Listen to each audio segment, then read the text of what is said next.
Hello guys, and welcome back to another episode of Full Damage on my board game testing world still, but only for just a second.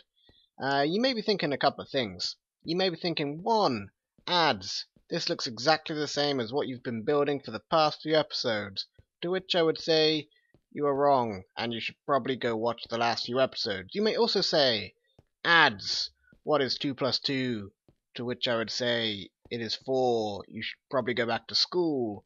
You may also say, blah, blah, blah, blah, blah, to which I would say, go see a doctor. And you may also say, ads. Ads. What is this? You've been building that. And you said you would build that. But that is not that. That is that. That is not that. That is not that. That's that. That's that. Not that. Or that. What? This is our new Spyfall Spyfaller thing. It's a little thing. What we're gonna have here, let's fly around a little bit. So, let me explain this to you. These are RS NOR latches. The set is along here, and the reset is along here. Basically, the buttons will only set one, but they'll reset everything. These buttons here. It's also tileable, so it can be repeated all the way along. We are going to run into a little bit of issues halfway through, because we're going to have 26 of these, because there's 26 decks, but Redstone can only go 15 spaces. So we're going to have to work something out there, either repeaters, or something, some kind of thing to do. But I only just thought of that right now, so I don't really know any answers to that just yet. But this, either way, is like half the size of that. It's going to stick out a little bit more. We're going to pretty much have this amount, so 1, 2, 3, 4, 5 more blocks on the back of this. We're going to have like an item sorter thing to randomly choose the deck, like we have over here. But that's fine. Like, it's just going to be a little bit wider, but it's like half the length, so we can actually fit it in above ground, or indeed, if we do go underground, it will actually fit somewhere and not be just this massive thing underground. But that's kind of what we got going on here. Let me show you how it works quickly. So we've got this little RS NOR latch array. When we press one of the buttons, it resets everything, and then the corresponding piston retracts over there. If we do this one, then the middle one will stay retracted, and if we do this one, then the end one will stay retracted. When they're retracted, they power this piston here with the redstone block that they're attached to. And this piston goes upwards and puts a block here. Now when there's a block here, this redstone line, which will be connected to all of these, will trigger. Essentially, it will go, hey, yeah, I can do things with this and stuff, and it will set this in motion, or set this going. So it'll only pick one of these droppers, or one of these droppers here. But the other clever thing is that this torch turns off. So when this torch is off, the hopper corresponding to the dropper is the only hopper that it will go through, which is fantastic. That's exactly what we want, and it fits into... This is, what, 2 blocks deep and maybe 3 blocks tall, essentially, or maybe, well, you can count it all the way down to there. But, either way, it is so much smaller than this nonsense. Like, this redstone here does the same thing as these 4 blocks here, or maybe these 9 blocks here. So that's amazing. That's so good, so useful. And yeah, we'll have a sorter here to choose between each one. We'll work out something to do in the middle, some kind of two-way repeater or something. But yeah, it's It's good. It's so good. Look how small it is. Look how compact it is. Delicious. But anyway, these repeaters, when they go kajooby-doob, they kajooby-doo upwards. I don't know what kajooby-doo is, but they do it, and they go upwards into this hopper line, which goes into this dropper. This dropper is connected to a clock like we've had before, which will essentially shuffle stuff. It's a slow clock because it's in quite a big loop actually, so it takes a while for the items to get around. But that will shuffle, and then that can turn off after however long. And then this under here, which I need to latch at some point, this hopper, which I'm not sure how I will latch. Probably, I guess we're gonna have to go on this side, which isn't a problem. Go there, have some kind of torch or other related tomfoolery down there. Do we have any torches? Yeah. Nope. There we go. Torches. Like that. That's probably how we will latch that, and then we'll have a lever, or you know what, we'll have redstone on the fly. Not a good thing to do. Done like 3 episodes of redstone already. Stop the redstone nonsense now. Let's have a lever. Lever, redstone. So yeah, that will, having that on or having the lever off will latch that hopper there, so this can shuffle, and then we can turn this, and it will suck all the items out of here and send them down over yonder. And this will distribute, this line of hoppers will distribute them to the players. The way we are going to do everything else, I actually have a setup here which we'll probably use. This is like a player counter. So at default it's going to trigger twice. The minimum number of players is 3. We want 2 of these items, like 2 of the location cards and 1 spy card. That will add up to 3 players. And that's the minimum number of players. So this will pulse twice, default. If we want to add in a 4th player, we need this to pulse in 3 times, which means 3 location cards, spy card, plus spy card is 4 players. So we press this button, this piston comes out. Oh, you see what's going on here? So this is going to pulse this line 3 times. Do it again, 4 times. Do it again, 5 times. Do it again, 6 times. Do it again, 7 times. That's a maximum number of players. 7 location cards and 8 or 1 spy card is 8 cards in total. That's a maximum number of players. The way this works is it's 2 droppers facing each other. They have things that don't stack in them, so this will not stack with each other, and the amount of redstone it gives off, like the redstone signal, just happens to be enough to trigger these pistons, which are 1 block gap in between them. It does kind of mess up at the end here for whatever particular reason, something with the mathematics behind how it calculates the redstone signal to give out. But you need to bring this kind of signal out. It will only go, if you have it just normally here, it will only trigger up to this block here, this airspace. So this last piece of redstone is the last one it will do. It has a power of 1. So you need to kind of fiddle it around with a repeater and pop it back in. That's fine. It's doable. But that's going to be that. And then you can just pulse it with a 1-tick pulse. This is a off pulse.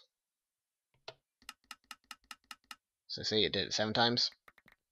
If we put them back in here and change down the thing here, so that one goes in, that one goes in, that one goes in. This should do it 4 times. Excellent. See how that works? Perfect. So we may put this onto here. We've got this kind of space sticking out, so we can kind of tack that on. It's not too big.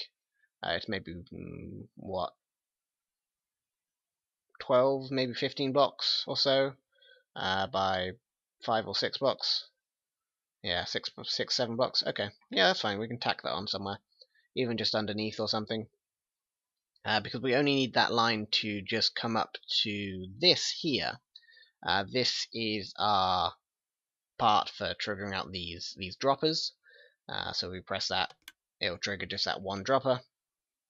If we want this to trigger for the number of players, -1.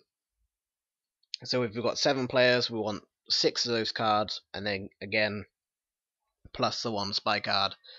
So we want this to trigger the number of players -1, which is easy to do.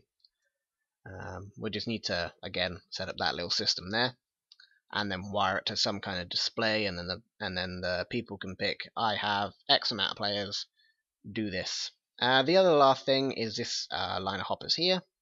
This line of hoppers feeds back over this, so then obviously the only hopper which will get items is the one that has been triggered, which will stay triggered for the whole game until somebody says, hey, we're starting a new game, go do that. But it also goes over this item filter here. This hopper and this hopper are item filters, or is an item filter, this little redstone thing. You've seen item filters before, you know how they work. But basically that's going to take off the spy card, and the spy card will go down into the shuffler, ready for when the other cards are added to the shuffler. All get shuffled, then get dealt out, biddy bada boom boom, bang boom, essentially. Sure, just making noises, really. Anyway, we kind of need to go clear a space. This will be...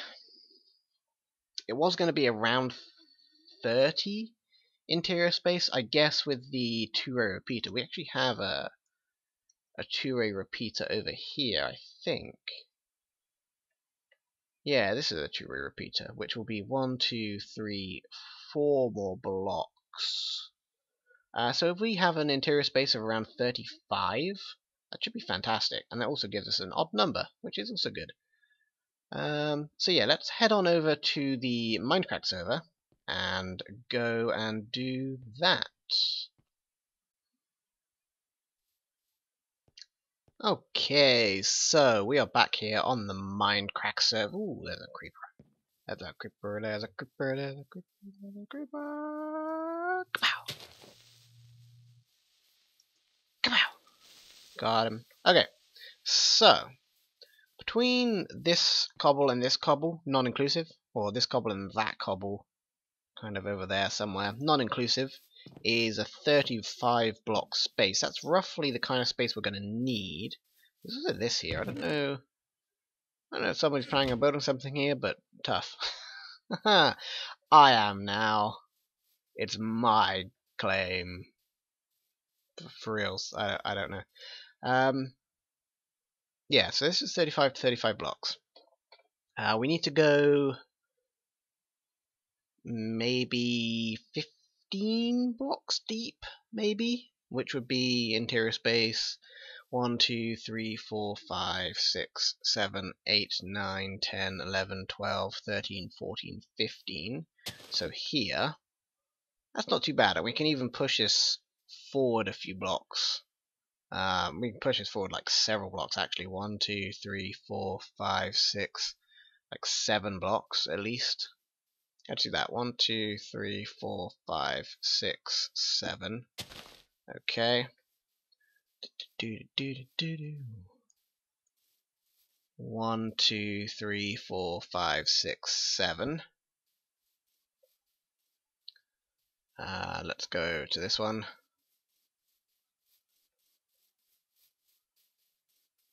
1, 2, 3, 4, 5, 6, 7.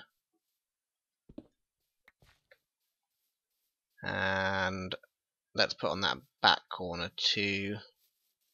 So I've actually got it there. Okay, cool. So that'll be that. Like, that's a total size that we're working with, which isn't too bad, I don't think. It's not too bad. While we plan some of this stuff out, though, let me talk to you guys about something. So, Patron, Patron. The amount of support you guys have been showing on the Patron campaign, I guess, is amazing. Like, I literally just leaves me speechless. The amount of support you guys have been showing, it's more than I could ever ask for, and I certainly don't feel as though I deserve the support you guys give, and I'm very grateful for it. There is one thing you may have seen, and I want to address that in case you did see it and you might be confused. We went to the $400 mark, $400 per month, which is great. It's, like I said, it's incredible. But the way Patreon works, say somebody pledges $100 a month, and then it says in what I get per month, I'm getting X amount. Say I've already got 300 a month in pledges, plus somebody who says they will give 400 per month. So it says I'm getting, or it's somebody who says they will give 100 per month. That will give my total per month up to 400, right? And Patreon says, yes, you're getting 400 per month. But the way it actually works, it doesn't verify a payment going through. So somebody could come along and say, hey, I pledge $1 million a month, and Patreon will go, hey, that's really cool. We're going to update this guy's profile page right now, and it will put my profile page like, Adlington is earning $1 million a month. But I might never see that. If the pledge is declined for whatever reason, if it's $1 million a month, then there are a multitude of reasons why it will be declined, such as the bank thinking you're an idiot. But if it is declined, I never see that money, obviously, because that money's never gone. That money's never given to Patreon. It's never gone through Patreon. It's never forwarded to me. So I never see that money. So even though it says I'm earning 400 per month, I'm actually not earning 400 per month. If I'm earning whatever it says, minus all the declined pledges, which is fine. I don't care if there's declined pledges. Like there's a million reasons why a pledge would be declined, and all of them are valid. I have no problem with that whatsoever. The problem really is just that Patreon says, hey, this person is earning 400 per month, which I'm not. And to me that just seems deceptive to you guys. And then it also adds on to the goals. So my goal for 400 per month was a PO box. But I haven't reached that goal yet. The way most of my goals are panned out is like, or our setup is like for their setup cost and their ongoing cost.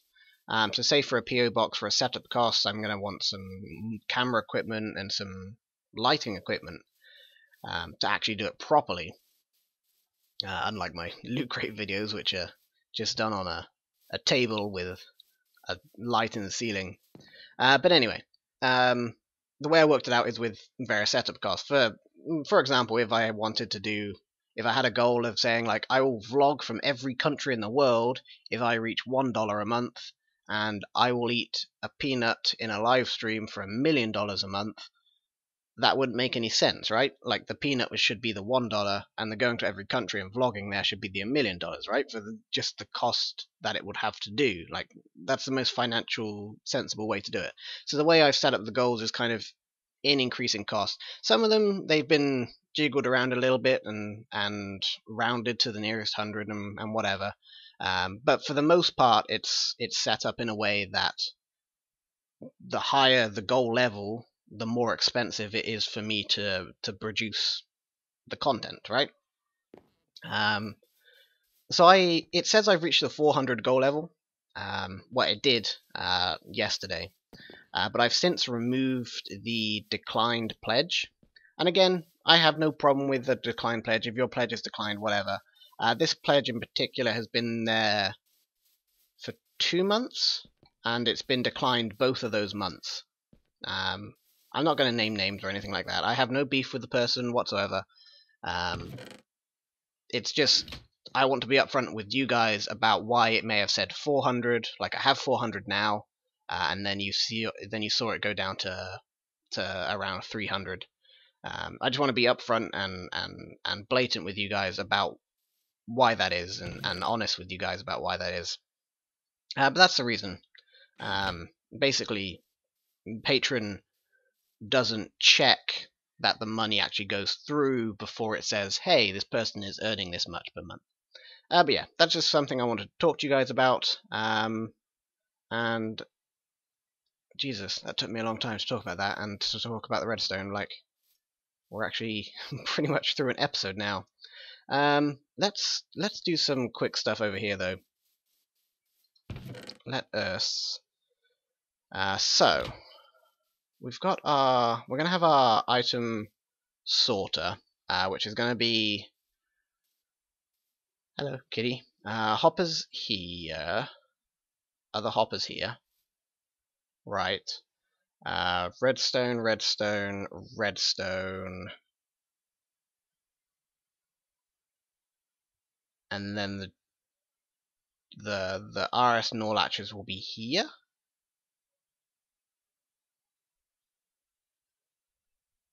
Is that right?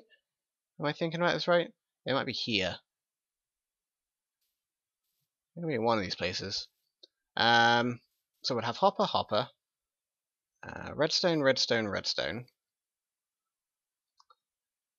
Or maybe a repeater first, then the RS NOR latch would begin here. Okay, it's getting nighttime too.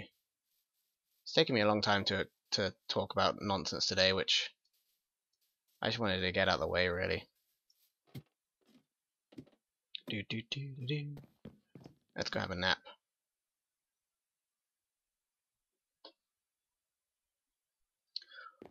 Also, something. Well, I can't really talk about it right now. Actually, I don't want to talk about it before stuff is finalized. There is another reason why I can't set up a PO box quite yet. Like say if we reached 400 tomorrow, I would probably have to wait at least a month or two to set up a PO box. That's for reasons that will become apparent later. It will affect my video production for probably a little while. Hopefully not too long. But be aware of that. Like in a few weeks, my video production may dip just a little bit. Just a little bit. There used to be an entrance into here. There it is. I just want some potatoes. Thank you. Oh, those aren't potatoes. Those most certainly are not potatoes. What kind of potatoes is that? Delicious kind, that's what. Huh. There's also no more potatoes in there, which is worrying. Anyway. So that's where the RS NOR latch is going to start. Okay. The RS NOR latch was maybe... I need to try and remember how big it was now. 1, 2, 3, 4, 5... probably up to here, so we may actually need to go a little bit longer. Which is okay, we can push backwards a little. And we can't really push forwards anymore. This is going to be the basic outline of the building, though. And I want to do big letters, like Spyfall in big letters across the front of it. I kind of want to think about the outside of the building more. Unlike over here in Gravwell. I did the redstone first, all this nonsense, and then we had the building built around it, and the building ended up looking quite anatomical. It looks like a nose, like a nose, as Packrat said. It's like a nose. Stupid spaceship. I should finish that. I got so many unfinished little projects. I just whatever. Anyway, I think I'm gonna have to end it here. Like, I think I've gone through a whole episode and we literally got nothing done. But I did explain to you guys what I was gonna do. I'm gonna do that at some point. Come back to you in the next episode. Probably have it done and do some finishing up work and stuff. Hopefully have it done, do some finishing up work and stuff. I also want to talk to you guys about the Patreon thing. If you want to show your support over on the Patreon thing, you can do so at patreon.com/adlington. Patreon. It's got an E in it and stuff, but there's a link in the description if you can't spell. And a $10 a month pledge gets you access to the Patreon server. There's also going to be some other awards. Those have been delayed again because of the reason why videos are going to be delayed, and PO Box may be delayed too, or will be delayed, may be delayed too if the goal is re-unlocked in the next few weeks. Whatever. That's neither here nor there. There will be some more rewards coming though. It's just going to take me a little bit longer to do that because of reasons, which I will explain to you in a couple of weeks. But anyway, as always, thank you guys very much for watching, and I shall see you all in the next episode.